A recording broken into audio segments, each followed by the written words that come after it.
All right, let's get right into it. Today, we're going to do a deep dive into the absolute backbone of any massive scalable application, its database architecture. We're talking about the journey from, a simple file on a server all the way to a globally distributed sharded cluster. It's all about the critical engineering calls you have to make along the way. So, here's the roadmap. We'll start with why simple file storage just doesn't cut it. Then, we'll jump into the big SQL versus NoSQL debate.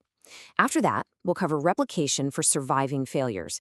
And finally, we'll get into partitioning. That's how you really conquer scale.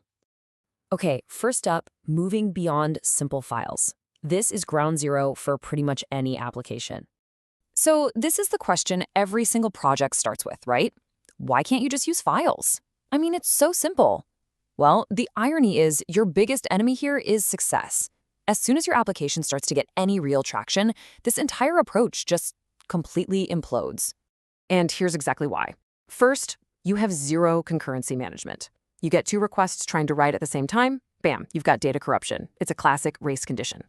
Second, access rights are a joke, super basic. But the real killer, the performance bottleneck, is search. You're looking at O of N complexity. To find just one piece of data, you have to scan the entire file from start to finish. For a tiny file, who cares? But once you hit, say, 1 million records, your system is toast. Absolutely dead in the water. All right, so files are out. Now we hit our first huge architectural crossroads, SQL versus NoSQL. Okay, let's break this down. On one side, you've got your relational SQL databases.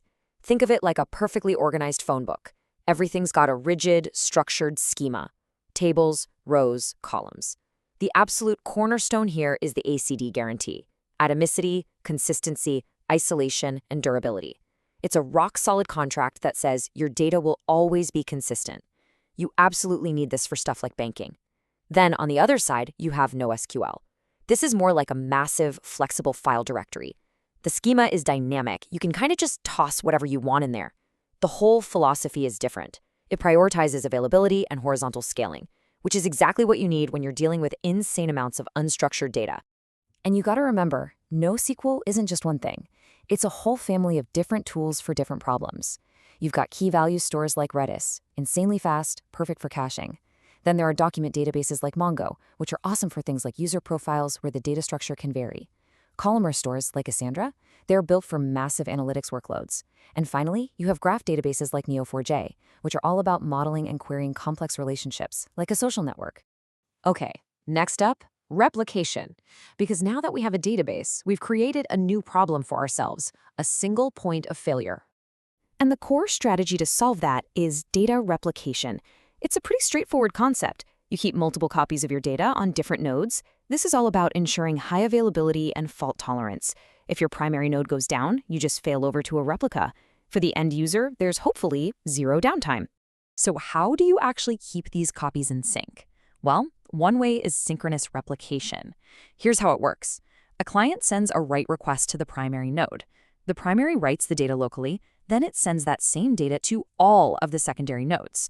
And here's the crucial part. The primary waits for an acknowledgement from every single secondary before it tells the client, yep, we're good. This gives you super strong consistency. You know for a fact that the data is safe on multiple machines. Now, the alternative is asynchronous replication. This is a totally different ballgame. The client sends a write, the primary writes it locally, and then it immediately reports success back to the client. The replication to the secondary nodes, that happens in the background. The big win here is crazy low latency for the user. But there's a catch.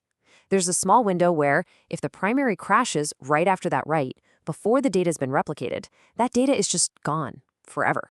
And that brings us to the fundamental trade-off, right? It's always high consistency versus low latency. With synchronous replication, you get that bulletproof data consistency, but you pay a performance penalty with higher latency on every single write.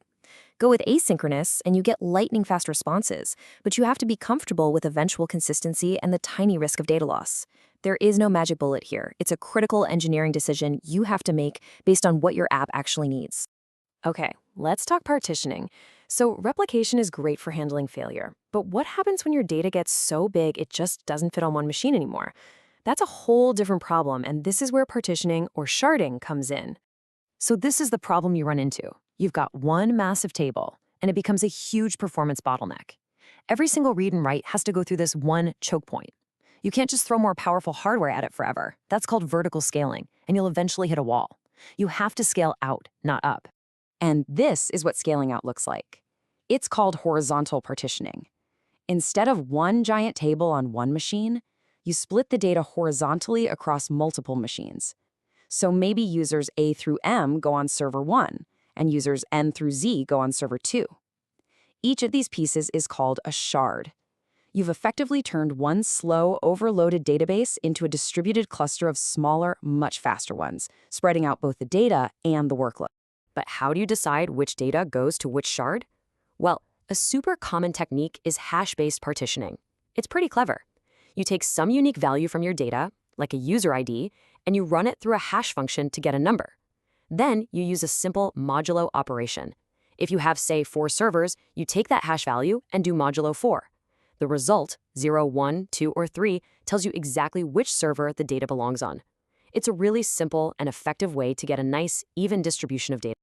Now, hash-based partitioning isn't the only game in town. There are other strategies. You could do key range partitioning, like we mentioned before, A through M on one shard, N through Z on another. The risk there is creating a hot shard if your data isn't uniform. A really important one to know is consistent hashing. It's a more advanced technique, but its main benefit is that it dramatically reduces the amount of data you have to move around when you add or remove nodes from your cluster. It makes the whole system much more elastic. And that really brings us to the fundamental question every systems architect has to face. Look, using replication for fault tolerance and partitioning for scale, those are the building blocks. But engineering a system that works for your traffic today, that's the easy part. The real challenge, the billion-dollar question, is how do you build a system that can handle tomorrow's growth and the day after that? How do you architect for a future that you can't even predict? That's the job.